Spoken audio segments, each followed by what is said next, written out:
موت کے بعد والدین خود بھی آگ ہو جاتے ہیں. اگر بچے مثال کے طور پر بچوں کی اس طرح سے تربیت نہیں کی جو حق تربیت ہے تو والدین اس کے بعد خود آگ ہو جاتے ہیں. تو عزیزان گرامی یہ ساری چیزیں اس کو آپ مد نظر رکھیے اور کوشش کریں کہ جس کے گھر میں والدین ہیں ان کا احترام، ان کی عزت، ان کے ساتھ شفقت کے ساتھ پیش آئے، رحم کے ساتھ پیش آئے. اور جن کے یہاں نہیں ہے وہ اپنے والدین کی مغفرت کے لیے دعا کرتے ہیں. عزیزان گرامی والدین کا جو نامہ اعمال ہے مرحومین کا وہ کھلا رہتا ہے. عقیدہ بند ہو جاتا ہے. عقیدے کا کوئی دفتر نہیں جہاں پر آپ $50,000 خرچ کر کے بولیں گے بھائی فلاں وہابی تھا یا فلاں شیعہ تھا یا فلاں سنی تھا، اب میں یہ دیتا ہوں اور اس کو آپ کنورٹ کر دیں شیعہ میں یا سنی میں. یہ کوئی ایسا قانون نہیں ہے. عقیدے کا دروازہ بند کر دیا جاتا ہے.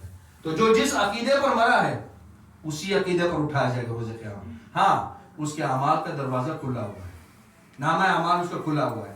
اب اگر آپ سمجھتے ہیں کہ میرے والدین نے کچھ زیادتیاں کی ہیں، میں سمجھتا ہوں اگر میرے والدین نے گناہ کیے ہیں تو مجھ سے جتنا ہو سکے ان کے نام پر اثار ثواب کرو اور ان کے نامہ اعمال میں اس کریڈٹ کو بھجواتا رہوں. روز قیامت جب اٹھیں گے تو کہیں گے میں نے تو اتنے اعمال کیے تھے، یہ کہاں سے آئے دوسرے؟ یہ آپ کی وجہ سے. اب وہ اولاد جو آگ ہو گئی تھی ان کی زندگی میں اس طرح سے وہ اپنی عافیت ختم کر سکتے. اور جب آپ یہ عمل کرتے ہیں تو یقین مانیے کل آج آپ نے اپنے والدین کے لیے کیا، کل کی آپ کی اولاد آپ کے لیے کرے گی. اور وہ ایک بہت مشہور کہاوت ہے نا کہ what goes around comes around. تو وہ اگر آپ نے یہ عمل کیا تو کل کو اس امید کے ساتھ کہ آپ کی اولاد بھی آپ کے لیے یہ عمل انجام دیں گے. درود بھیجو محمد والوں.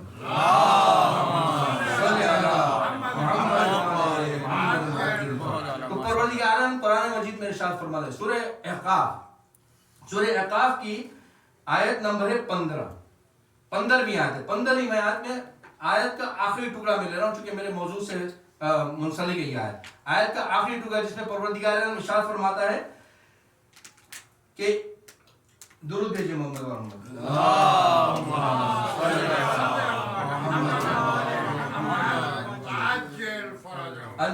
پروردگار عالم ارشاد فرماتا ہے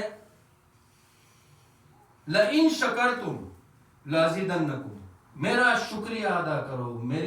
اب یہاں پر لفظ نعمت نہیں ہے مگر آیت میں جو ذکر کیا گیا ہے وہ نعمتوں کا ذکر کیا گیا، اس لیے یہاں مفسرین نے لفظ نعمت کو ایون تو نہیں ہے لیکن اس کو اس میں ٹیکن فور گرانٹیڈ لیا ہے کہ یہ نعمت کے بارے میں بات ہو رہی ہے. تو پروردگار نے ارشاد فرمایا لئن شکرتم لازیدنکم، میری نعمتوں کا شکریہ ادا کرو تو میں اس میں مزید اضافہ کر دوں گا.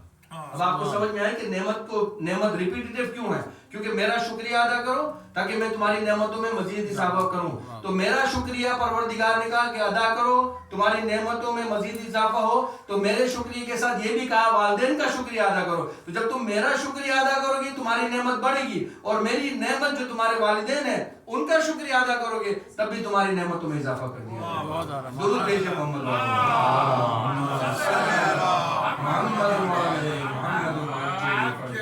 اور پھر یہاں پر آیت رکی نہیں، لئن شکرتم لازیدنکم وان کفرتم، اور اگر تم نے کفران نعمت کی تو وَإِنَّا لِعَذَابٍ شَدِيدٍ، میرا عذاب بہت شدید ہے. تو عزیزان گرامی یہاں نعمت کا شکریہ پروردگار کا اور والدین کا. اب اگر کفران نعمت کی تو کفران نعمت چاہے پروردگار کے ساتھ ہو چاہے اس کے عطا کی نعمت والدین کے ساتھ ہو، عذاب شدید ہے. اور اس عذاب کو سے بچنے کے لیے ہر وقت اپنے والدین کا شکریہ ادا کرتے رہے. اب شکر کے مختلف مراحل ہیں، مختلف درجے ہیں شکر کے. کتنی کیٹیگری سے شکریہ ادا ہوتا ہے؟ دیکھیے شکریہ خالی منہ سے کہہ دینے سے شکریہ ادا نہیں ہوتا، ایک طرح سے وہ بھی جاتا ہے. کسی نے مجھے نیپکن دیا میں نے شکریہ ادا. شکریہ کے 3 مراحل ہیں، 3 سٹیجز ہیں، 3 قسمیں ہیں. ایک قسم وہ ہے کہ جو انسان زبان سے ادا کرتا ہے، اس کو کہتے ہیں کہ شکریہ بالزبان باللسان، کہ شکریہ انسان ادا کرتا ہے. آپ کو کسی نے کتاب دی، آپ کو کسی نے کوئی ایسی چیز دی جہاں پر کوئی عمل انوالو نہیں تھا، آپ نے زبان سے شکریہ ادا کیا. اور یہ شکریہ جو ادا کیا اور پروردگار عالم کا ارشاد ہے کہ جس نے اپنے میری خلقت کا شکریہ ادا نہیں کیا اس نے کفران نعمت کی. یعنی آپ کا کوئی بھی اگر کوئی بھی آپ کے ساتھ کوئی احسان کرتا ہے، کوئی بھی آپ کے ساتھ کوئی خوش اخلاصی سے پیش آتا ہے، آپ اس کا شکریہ ادا کرتے ہیں، یہ بات اللہ کو بہت پسند ہے۔ اس لیے کہ پروردگار عالم نے سورہ حلقہ میں، آپ حضرات سورہ سے بخوبی واقف ہے کہ وہ سورہ میں جب معصومین پنجتن پاک نے، بلکہ پنجتن پاک تو نہیں، 4 معصوم اور جناب فضہ نے جب روزے رکھے تھے، اور روزے رکھنے کے بعد جب آیت نازل ہونا شروع ہوئی تھی اور کہا کہ ہم کچھ تمہیں نہیں کھلاتے، ہمیں کوئی جزا نہیں چاہیے تم سے، ہم تمہیں نہیں کھانا کھلاتے مگر یہ کہ اللہ کی حکم میں، اللہ کی محبت میں۔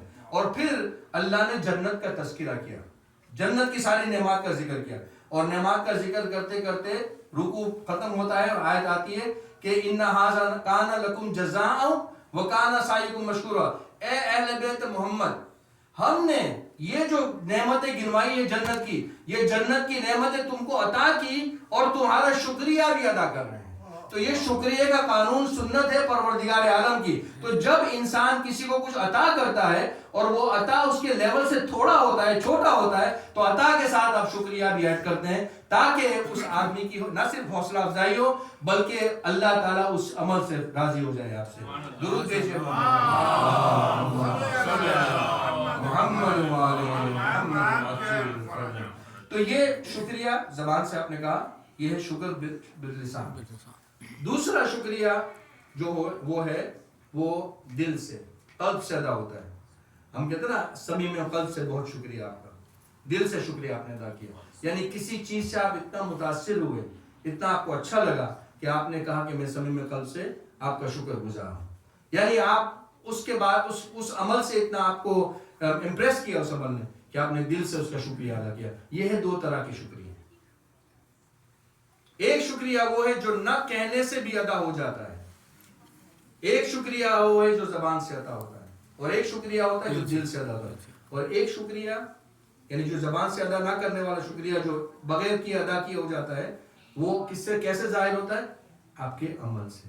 اس کو کہتے ہیں شکر بالجسم والاعضاء، یعنی آپ کے جو جسم کے اعضاء ہے وہ اور جسم، اس سے شکریہ ادا۔ اب اس سے شکریہ کیسے ادا ہو؟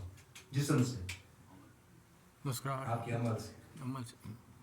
انسان کا عمل جو چیز خود بولتی نہیں ہے اس کا عمل شکریہ ادا کرتا ہے۔ پروردگار نے آنکھیں دی ہے، اس کا مطلب محرمات سے بچیں، حرام نہ دیکھیں، زبان دیے ہیں غیبت نہ کریں، اللہ یہ ساری نعمات ہیں۔ عزیزان گرامی، اگر آپ ایک کمرے میں بیٹھ کے سوچیں، صرف ایک نابینا کو آپ روڈ پہ چلتے ہوئے دیکھیں اور آپ کمرے میں خالی بیٹھ کے سوچیں کہ میں کتنا اللہ کا شکر ادا کروں، کم ہے کہ وہ نابینا ہے، اللہ نے مجھے 2 آنکھیں دی ہیں اور اس کو محروم رکھا ہے، مجھے آنکھیں دی ہے۔ اب اس کا مطلب اس کا شکریہ کیسے ادا ہو؟ میں ان چیزوں کو دیکھوں جو جائز ہے۔ ہاتھ کا شکریہ، کسی کو بلا وجہ عذر نہ پہنچاؤں۔ پیروں کا شکریہ کہ کسی ایسی جگہ نہ جاؤں جو گناہ ہو، جس سے گناہ کا ارتکاب ہوتا ہو۔ تو یہ سارے اعضاء آپ کے بدن کے یہ شکریہ ادا کرتے ہیں اپنے عمل سے۔ تو جب آپ عمل سے شکریہ ادا کرتے ہیں تو نتیجہ کیا ہوتا ہے؟ آنکھوں کا شکریہ کیا ہے کہ آپ نے حرام سے اس کو بچایا، نتیجے میں کیا ہوا؟ اللہ نے کیا کہا؟ وَإِن شَكَرْتُمْ لَأَزِيدَنَّكُمْ، تم میرا شکریہ ادا کرو میں بڑھا دوں گا۔ آنکھوں کا شکریہ ادا کیا ہے؟ آپ نے حرام سے اب بچے، نتیجے میں کیا ہوا؟ آپ کو آنکھی کی بینائی کو اضافہ کر دیا۔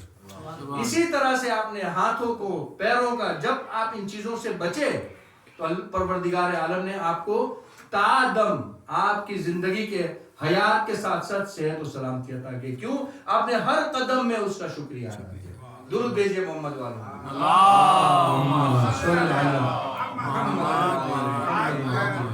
تو عزیزان گرامی، آپ یہ سوچئے کہ ہر قدم پہ شکریہ ادا کرنا، چاہے پروردگار کا ہو اور اس کے ساتھ ساتھ والدین کا شکریہ ادا کرنا، یہ آپ کے لیے کامیابی کا باعث بنتا ہے۔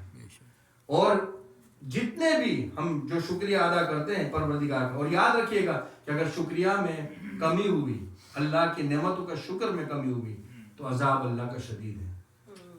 اور اس سب میں کیا ہے؟ یہ نعمت ہم کو جو ملی ہے پروردگار عالم نے، یہ سب کیا ہے؟ یہ سب اللہ کا شکر ہے، اللہ نے یہ نعمت ہم کو عطا کی۔ اور یہ ساری نعمتیں، تو اب یہ ساری نعمتوں کا شکریہ ہم والدین کے بعد کیسے ادا کر سکتے ہیں؟ ظاہر بات ہے جو چیزیں والدین نے ہمیں دی اس کا شکریہ ادا کر کے، اور جو ان کی تعلیمات ہے اس پر عمل کر کے اس کا شکریہ ادا کریں. اور عزیزان گرامی، تعلیمات والدین بہت ہی عام ہے. اگر انسان دنیا سے چلا جاتا ہے اور ورثہ چھوڑ جاتا ہے تو ورثہ کو چاہیے ایصال کرے، جیسے میں نے کہا تھا ایصال ثواب کرے. اچھا کچھ نہیں کر سکتا، کچھ بھی نہیں کر سکتا تو 2 رکعت نماز پڑھنے پر تو قادر ہے نا. کچھ نہیں کر سکتا، نہ ایصال ثواب کی مجلس کر سکتا ہے، نہ ان کے لیے تلاوت قرآن کر سکتا ہے، کچھ نہیں تو کم سے کم ایصال ثواب اتنا تو کر سکتا ہے کہ 2 رکعت نماز پڑھے.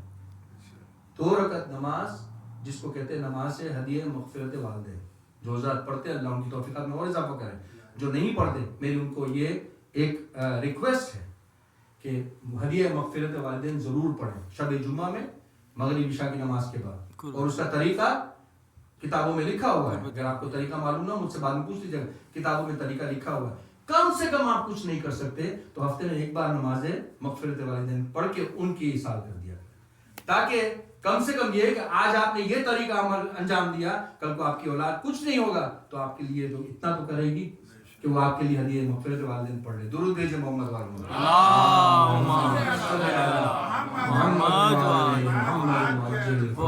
تو یہ شکریہ ادا کرنا. اب جب یہ ہم شکریہ کی بات کر رہے ہیں تو اب آپ نے دیکھا کہ یہ شکریہ کتنا اللہ کے نزدیک کتنا زیادہ ویلیو رکھتا ہے، کہ جس کی وجہ سے اللہ نے احسان کا ذکر کیا جہاں پر قرآن میں والدین کے لیے، وہاں یہ جان کے کہ یہ تو ایک مرتبہ کی چیز ہے، لیکن جہاں پر شکریہ ادا کرنے کا کہا کہ میرے ساتھ والدین کا شکر ادا کرو، تو شکریہ ادا کرنے سے وہ نعمت آپ کے لیے بڑھ جاتی ہے. تو اس کا مطلب یہ ہوا کہ والدین ہمارے لیے نعمت ہے، اور اس نعمت کا شکریہ ادا کرنا یہ ہم پر واجب ہے، اور اگر ہم اس سے شکریہ ادا نہیں کیا تو ہم عذاب کے شدید مستحق ہوں گے.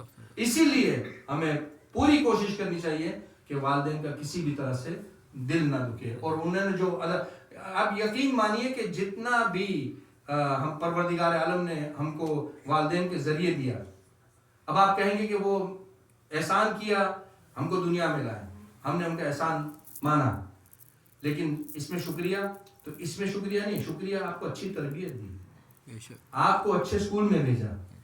جب آپ نے اچھے اسکول میں جا کے رزلٹ میں آپ پہلے نمبر پر آئے تو نتیجہ کیا ہوا؟ آپ کو اور اچھے اسکول میں بھیج دیا. یہ ہے نعمتوں کا سٹیجز، کہ نعمتیں کس طرح سے ٹرانسفر ہوتی ہے اور شکریہ کس طرح سے ادا ہوتا ہے. آپ نے جا کے یہ نہیں کہا کہ بابا آپ نے مجھے فلاں اسکول میں بھیجا، نیشنل اپنا گرامر اسکول میں بھیجا انگلش کا، اور میں پہلے نمبر پر آیا، آپ کا بہت شکریہ. آپ نے یہ نہیں کہا. آپ نے کیا کہا؟ بغیر منہ سے کچھ کہے آپ پہلے نمبر پر آئے. اب جب آپ پہلے نمبر پر آئے تو آپ نے جا کے والدین کو رپورٹ کارڈ دی، تو نتیجے میں کیا کہا؟ بیٹا اس کو آپ کو نہ صرف اس باپ نے اور ماں نے آپ کو تبسم کے ساتھ اور آپ کو بوسہ دیا، بلکہ کہا کہ اب ہم تم کو اس سے بھی اچھے اسکول میں داخل کریں گے. تو آپ کی صلاحیت کو دیکھتے ہوئے والدین نے آپ کو ترقی کروائی، اور آپ ترقی کے مرحلے کراس کرتے ہوئے جب اس لیول پر پہنچے کہ اب والدین کو پلٹا کر بچپنے کی طرف بھیج دیا گیا، تو آپ نے کیا کیا؟ جا کے ان کو اولڈ ہوم میں چھوڑ دیا.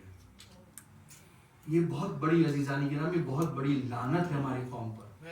یعنی ویسٹرن کلچر اپنانے کے لیے ہم نے بھی وہی کام کیا. لیکن ایک جیو ٹی وی پر ایک جو مدرس ڈے ہوتا ہے اس کے اوپر ایک پروگرام آیا تھا، بہت اچھا پروگرام آیا تھا. آپ کو کبھی موقع ملے تو اس پر سرچ کیجیے گا یوٹیوب پر، کہ ایک والدہ کو بیٹے نے کس طرح سے اس کو ان کو نہیں بھیجا نہیں تھا کیا، ان کو کس طرح سے ان کو موت ثابت کر کے کہ ہماری والدہ انتقال کر چکی. جب میڈیا ان کے پاس آئی اور آنے کے بعد ان سے کہا کہ آپ کی والدہ حیات ہیں، دونوں بیٹے اور جو ان کی بہو تھی ان کو بٹھا کے، چھوٹا بچہ بھی تھا، تو انہوں نے کہا نہیں ہماری والدہ 2 سال پہلے انتقال کر گئی ہے. اور یقین مانیے یہ پروگرام آپ دیکھیے گا، میں اس کو تکرار نہیں کرنا ہے. اور آخری میں جیو ٹی والوں نے جو پروگرام کیا تھا اس میں اس خاتون کو لے آئے تھے، اس والدہ کو لے کر آئے، اور وہ بیٹا اتنا شرمندہ ہوا سامنے جب اس نے کہا کہ دیکھو یہ تم نے کہا تمہاری والدہ کا انتقال ہو گیا. ہاں. اب کہا بھیا لائیے تو. اب جو والدہ آئی، اب بتائیے شرمندگی کا عالم تو چھوڑیے، انسان دھس کے زمین کے اندر گھس جائے. ایسا عمل ہم کرتے ہیں تو یہ، لیکن یہ ہم لوگ کے لیے بھی نصیحت ہے کہ ہم لوگ اپنے عمل کو دیکھیں. اور جب ہمیں اپنے، اسی لیے پروردگار، اسی لیے پیغمبر اسلام نے کیا کہا؟ پیغمبر اسلام نے کہا کہ اے علی تم اور میں اس امت کے باپ ہیں. کیوں نہیں کہا چچا ہے؟ کیوں نہیں کہا ماموں ہے؟ کیوں کہا باپ ہے؟ چونکہ باپ ولی ہوتا ہے. اور ولی کا مطلب کیا ہے؟ پیغمبر نے کیا کہا غدیر کے میدان میں؟ آپ کو یاد ہے پیغمبر نے کہا, وہ خطبہ جو آپ پڑھیں گے تو خطبے میں کیا تھا کہ کیا میں تمہارے نفسوں پر تم سے زیادہ حق کے تصرف نہیں رکھتا؟ جب یہ اقرار کروا لیا کہ ہاں رکھتے ہیں, تو حق کے تصرف کون رکھتا ہے؟ ولی رکھتا ہے. تو ولی کا مطلب کیا ہے؟ اگر وہ کسی چیز سے روکے تو آپ کو رک جانا ہے, کسی چیز کے کرنے کا کہے تو آپ نے کرنا ہے. تو جب اللہ پروردگار عالم نے کہا کہ جب پیغمبر نے کہا کیا ہم حق کے تصرف نہیں رکھتے تمہارے نفسوں پہ, اور جواب جب صحابہ نے دیا کہ نہیں آپ پیغمبر آپ یقیناً رکھتے ہیں, تو کہا من کنت مولا ہو فہذا علی مولا, جس کا میں مولا اس کا علی مولا. تو مولا کا مطلب یہ نہیں کہ ہم یہاں بیٹھ کر خالی فضائل پڑھیں مولا علی کے. مولا کا مطلب ہے کہ جو حق کے ولایت ہے, حق کے تصرف ہے مولا علی کا, وہ ان کو ہم ادا کریں. درود بھیجیے محمد والے اللہم صلی علی محمد وعلی محمد یا علی ماشاءاللہ. تو حق کے تو یہ مولائیت کا مطلب یہ نہیں ہے کہ بس فضیلت ائمہ کی فضیلتیں پڑھ کے ختم کر دیں, نہیں. مطلب یہ ہے کہ حق کے تصرف, یعنی انہوں نے جس چیز سے کہا رک جاؤ, جس چیز سے کہا لو اس کو لے لو. تو اسی لیے پیغمبر نے کہا اے علی تم اور میں اس امت کے باپ ہیں, کیونکہ باپ کے پاس حق کے تصرف ہوتا ہے. اسی لیے والد کو ولی قرار دیا گیا ہے. خاندان میں جب بیٹی کی شادی ہوتی ہے تو ولی کو پوچھا جاتا ہے ولی کون ہے؟ ولی باپ ہے. اور اگر باپ کی ایبسنس میں, باپ حیات نہ ہو, تو ولی کون ہے؟ دادا. باپ یا دادا, چچا کی بات میں منزل آتی ہے, باپ یا دادا. اگر باپ حیات نہیں ہے تو دادا. یعنی آپ دیکھیں کنیکشن, ادھر یہ باپ ہے نا, تو اس کے بعد جو دوسرا باپ ہے وہ کون ہے؟ دادا. دادا کو حق کے تصرف ہے چونکہ یہ ولی ہے. اور اس کا مطلب آپ ولی کا جو مقام ہے وہ آپ جانیے کہ اگر آپ نے ولی کے مقام کو ایکسپٹ کر کے بات نہ مانی تو آپ نے کفران نعمت ادا کی. اس لیے کہ مولا علی بھی آپ کو یاد ہے وہ غدیر کی آیت جو قرآن میں الیوم اکملت لکم دینکم واتممت علیکم نعمتی, ہم نے آج دین مکمل کیا, نعمتیں تمام کی. اب روایت میں حدیث میں مفسرین لکھتے ہیں کہ نعمت کیا تھی؟ کوئی کھانا پڑا تھا وہاں پر, کوئی پانی پڑا تھا وہاں پر, کوئی لنگر لگا تھا وہاں پر.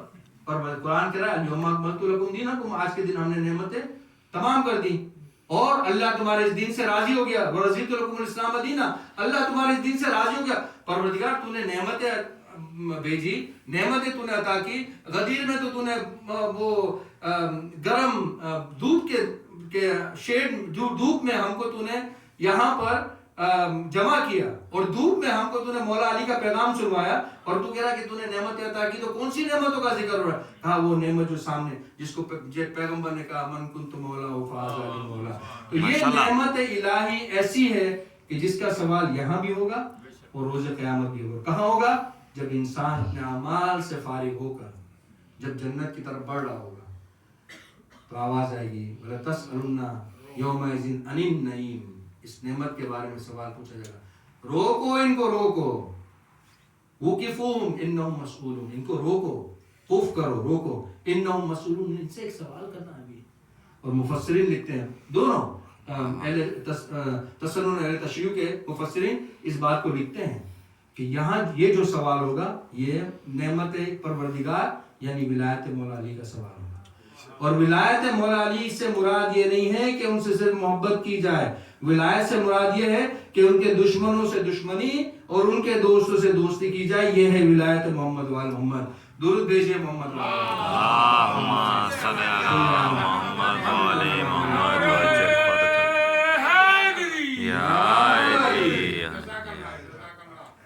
اور تو یہ شکریہ, جب تک ہم شکریہ کا کانسیپٹ نہیں سمجھتے ہیں ہمیں اپنے والدین کا شکر ادا کرنا آتا نہیں ہے, سوائے یہ کہ ہم بس زبان سے کہہ دیے شکریہ.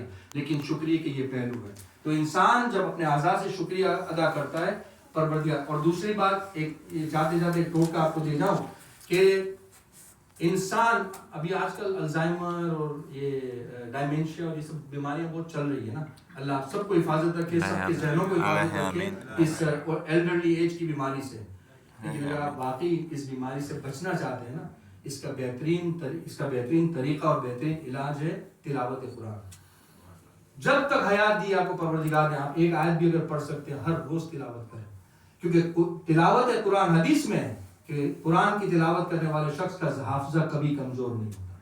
اور پروردگار، آپ نے دیکھا حافظ قرآن پوری کتاب نہیں رٹ پاتے ہیں لیکن 30 پارے رٹ لیتے ہیں، 114 سورہ رٹ لیتے ہیں. کوئی مذاق ہے؟ نہیں. اس لیے کہ آپ یعنی جو ایک زمانے میں سنا تھا رٹافیکیشن is the best qualification for matriculation examination, ہے نا، وہ بڑا وہ تھا. لیکن 30 سپارے، اور وہ بھی نہ صرف یاد کرنا. ہم نے روٹا لگایا تھا 10 سال کی عمر میں کسی ٹیسٹ کے لیے، آج ہم سے کوئی پوچھتا نہیں، یار یاد نہیں ہو، پلٹ کے جائیں گے پیچھے دیکھیں گے. حافظ قرآن ہر روز رمضان میں آپ تراویح تو سنتے ہو، تراویح لگے کیوں؟ یہ سب حافظ قرآن. قرآن سے حافظہ تیز ہوتا ہے. جب آپ کا حافظہ تیز ہوتا ہے تو آپ عمر کے آخری حصے میں بھی قرآن پڑھتے رہیں گے تو آپ کا حافظے میں کبھی بھی پرابلم نہیں آئے گی. کبھی بھی انشاءاللہ اللہ نے چاہا تو آپ کو الزائمر یا آپ کو ڈائمنشیا کی بیماری نہیں ہوگی. درود بھیج محمد محمد.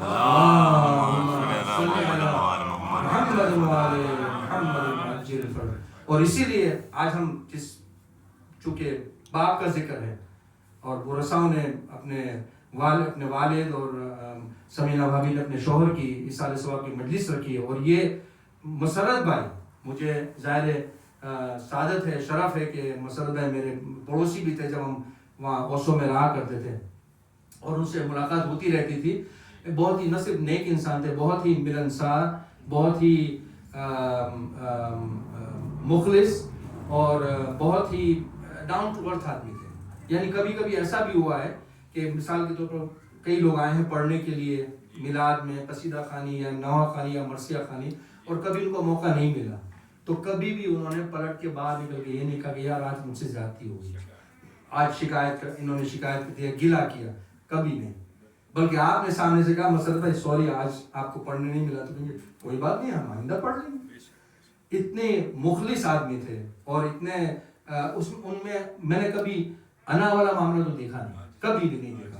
ماشاءاللہ بچے ان کے ہمارے سامنے بڑے ہوئے ہیں، لیکن آج تک مطلب آخری مجھے یاد ہے جب وہاں نارتھ کیرولینا میں بھی جب رہتے تھے میں ان سے گفتگو ہوا کرتی تھی تو اس وقت بھی بات کرتے تھے. ہم یہاں پر بھی جب آئے آخری مجھے یاد ہے پچھلے سال میں ایک میلاد تھا، اس میں میری ان سے ملاقات ہوئی تھی.